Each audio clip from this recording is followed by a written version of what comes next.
Hello, Mike, Bill, and the tech that is going to install these carburetors. Again, thank you very much for your patience. I will go over some things. They'll probably be very obvious, but I want to make sure they're covered just in case. When installing the carburetors, make sure the choke levers go to the center. Before you do your final tightening on the carburetors, install the air log.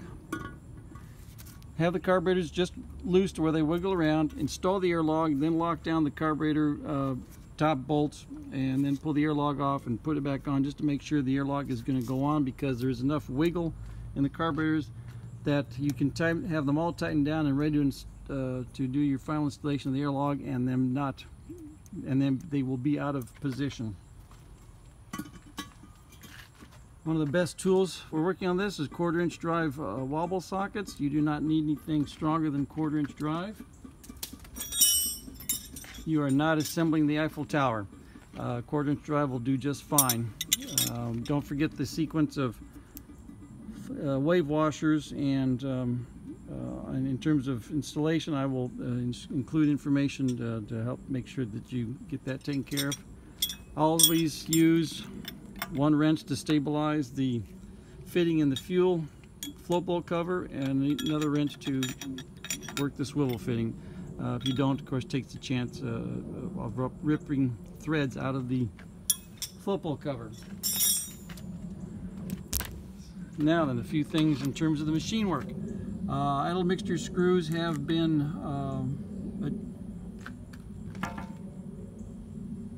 drilled, replaced, and brought back to standard.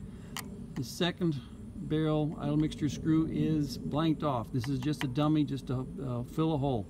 There is no adjustment on this idle mixture screw. All your adjusting is going to be on the first barrel idle mixture screw adjusting.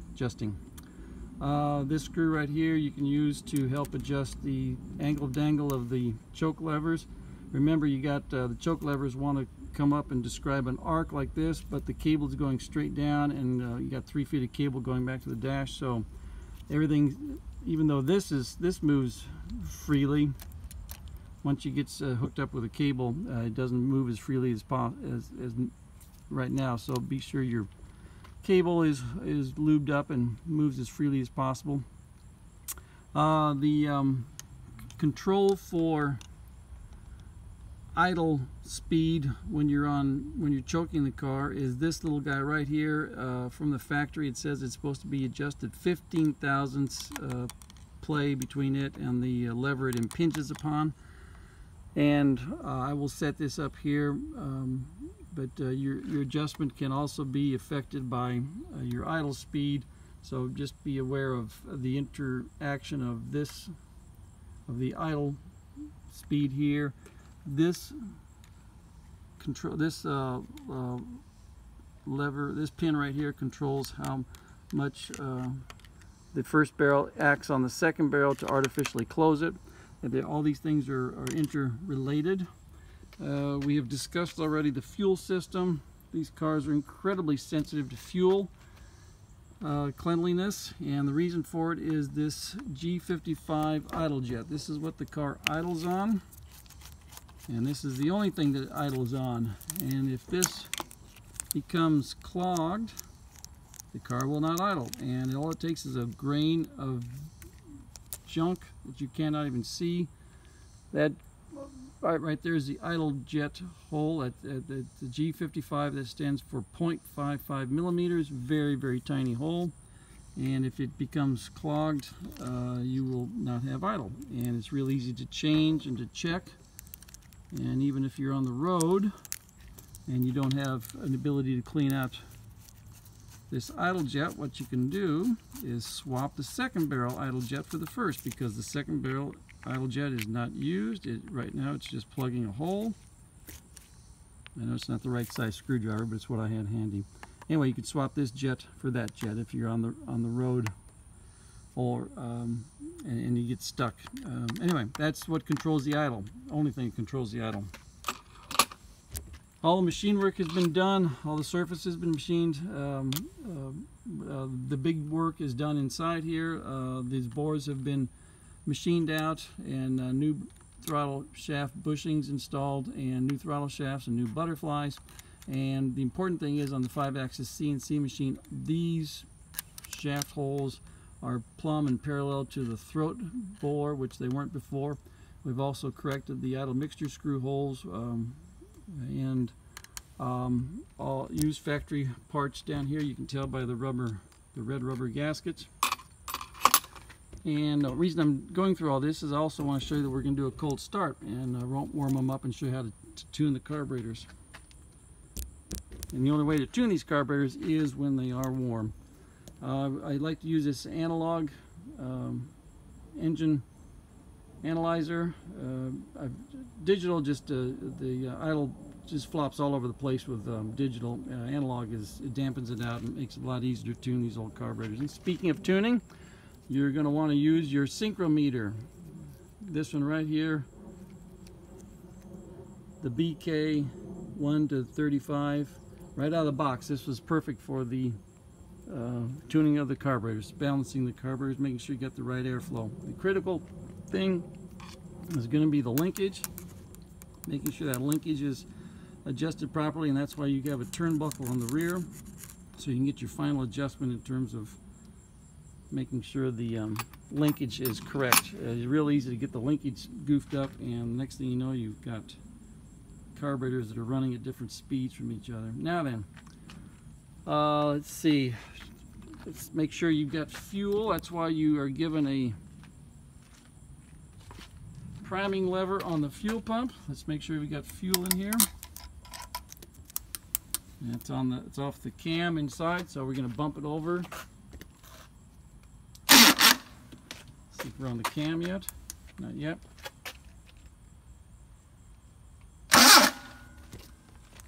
Alright, now we got some resistance. Pumping up fuel, make sure we got fuel in the carburetors, and this is why they put this on here, in case people let the car sit for weeks on end. Rather than make a decent fuel system, they put that priming lever on there. So now we've got fuel up to the carburetors.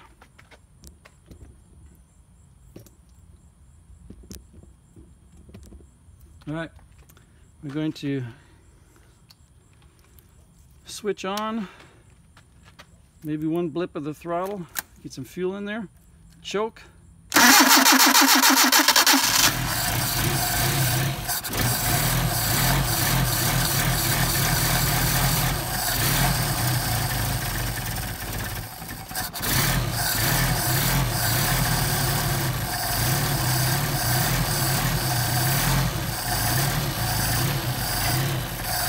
And you notice when you're choking it, you're actually moving the number 2 carburetor throttle rod, which is then moving the number 1 carburetor throttle rod. And that's where that 15,000th clearance between the throttle lever and the choke lever comes into play. That's your clearance, and that's what adjusts your throttle, your idle speed rather, for choking it. I've got the idle set abnormally low, and I need to bounce it up. I left it yesterday playing with it to see how low it would go. Alright, so let's bounce it up to where it's supposed to be here.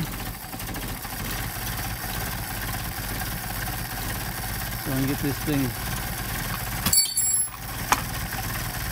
tuned up.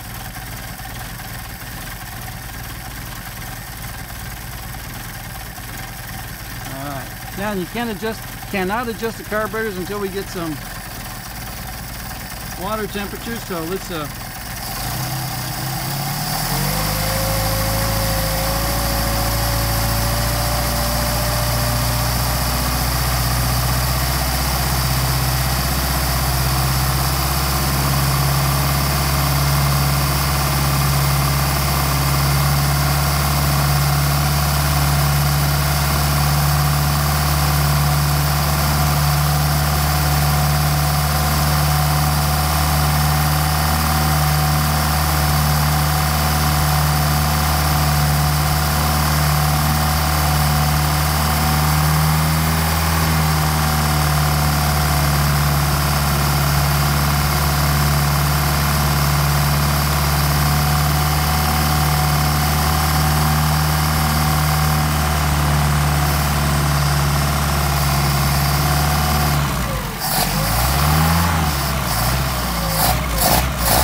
head just opened up. Alright, let's start tuning some carburetors. First thing you want to do is check to make sure our second barrels are closing. And you notice we got no movement on this second barrel. No movement on this second barrel. The factory readings would be typically around 2 to 3, meaning these would be, even under the best of circumstances from the factory, this would be drawing air in around the 2 to 3 range, and you see we got it down to 1 or below, so that's a sign of the quality of the machine work. Now what we want to do is disconnect the throttle, so these are running independently of each other. You notice how the RPM dropped because I don't have the throttle adjusted properly, which is the hard thing to do. Now what we want to do is make sure these are running the same, drawing the same amount of air, and that one's running 6.5.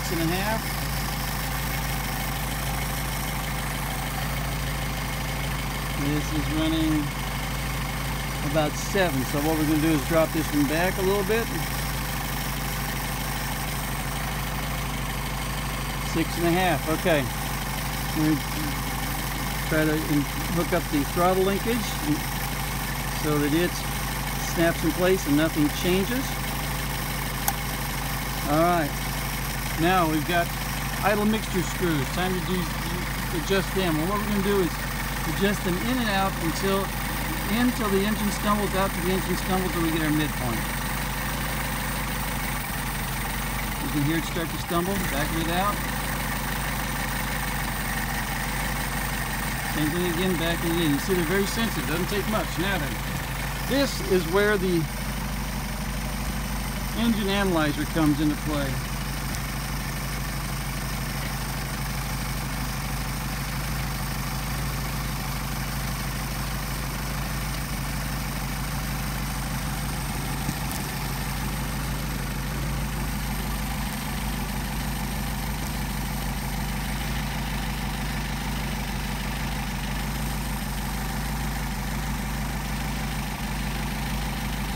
Alright, we're on the RPM scale right here, and right now we're on the high RPM, so we're going to switch over to low, and what I'm going to do is adjust the idle mixture screws in and out until we get the best possible RPM. You can do it by ear, but it's a lot of fun to use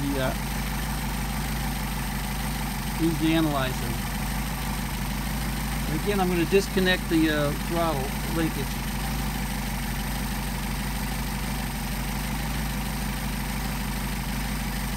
So you can see right now we're running 6, there's 700, so we're about 6, 20, 40, 60, 80.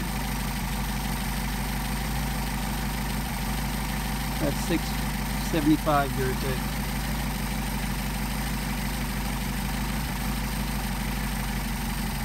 RPM dropping off, backing it out.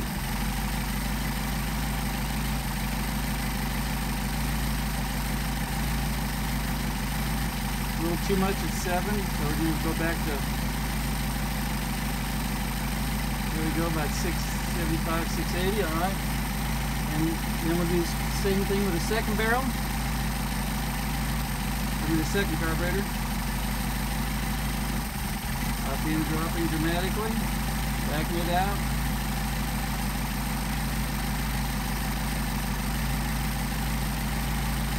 About 700, alright. Now what we're going to do is switch to the high range and flip the throttle, make sure we're not too lean.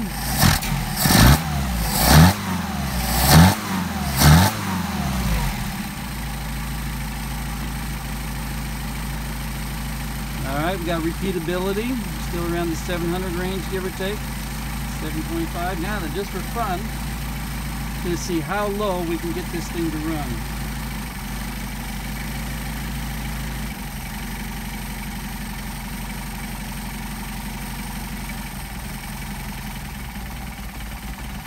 Alright, we got 500 RPM right there.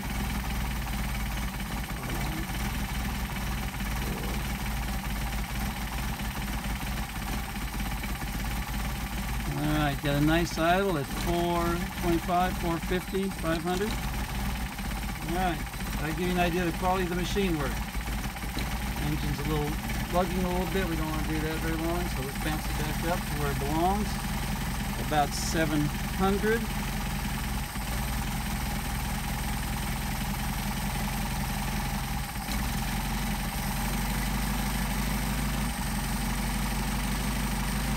little bit more.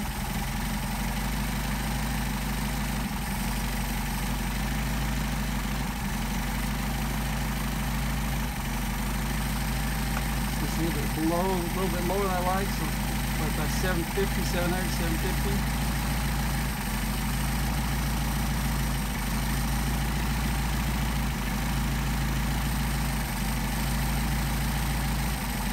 Alright, now then,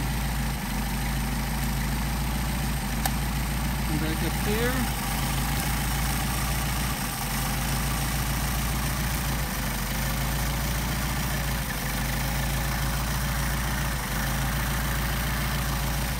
Double check our carburetor.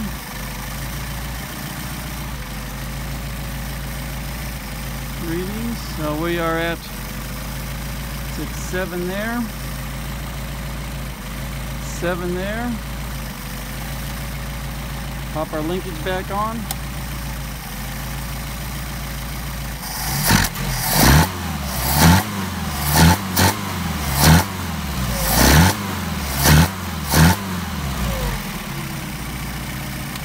Now the reason I mentioned the idle mixture screws is because you will be adjusting these to your engine. My engine's about 40 years old and seriously worn out, and you will need to adjust those to match your engine. We're going to do a hot start.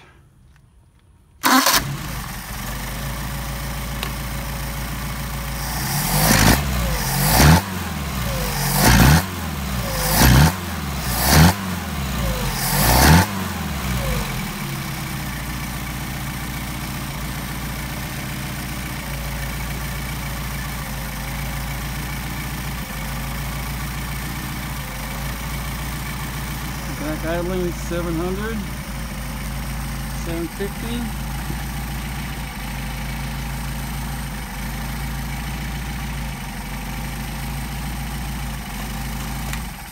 Alright, got some really nice carburetors for you. Another important thing I'd like to point out is you will notice we are not dripping fuel underneath here. This takes an awful lot of work to make sure these are not dripping fuel.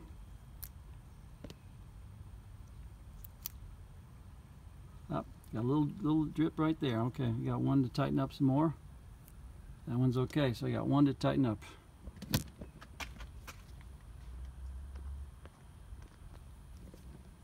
Anyway, I think these are darn nice carburetors. I believe you'll be very pleased with them. Thank you very much.